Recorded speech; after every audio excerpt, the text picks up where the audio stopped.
Chapter 6. Pigeon Overboard. The large clock on the top deck bonged 3 p.m, and despite being worried about the ship not going in the right direction, Mr. Penguin brightened. Ooh, he beamed, almost time for afternoon tea. Although he'd had an enormous lunch, Mr. Penguin thought he could probably find room for a little nibble of something. Just a flipper full of sandwiches, a few cakes, and a couple of scones with jam and cream. One of the 7 sisters, Hyacinth, leapt to her feet. Goodness, she cried, it's time for our rehearsal in the theatre, our last one before the party tomorrow night. The sisters gathered themselves with much excited twittering.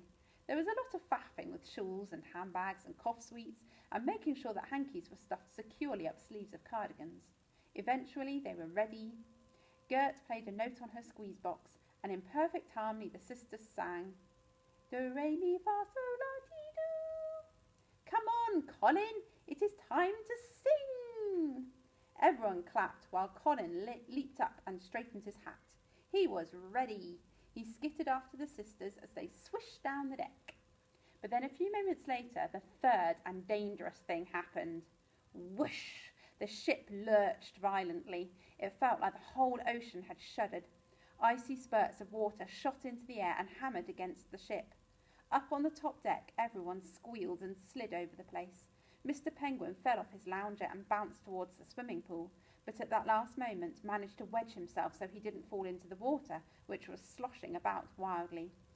Phew, he said to himself as great waves splashed over the deck. Then Edith cried out, Gordon! No!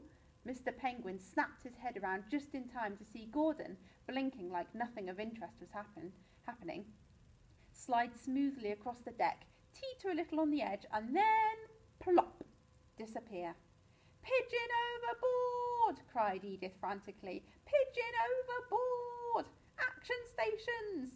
Everyone scrabbled to the railings. Mr. Penguin looked over. Far below, bobbling about in the madly thrashing waves, was Gordon. Oh no, oh no, oh no, yelped Mr. Penguin, and he started to do his funny panicky dance, running this way and that, flapping his flippers. Behind him, Edith had found the emergency bell and began ringing it. Oh, thank goodness, said Mr. Penguin, seeing Colin appear. Gordon's fallen into the sea, and someone needs to rescue him. Mad scribblings on the pad. Yes. Next page. Us. Then Colin pushed Mr. Penguin's bottom towards the railings.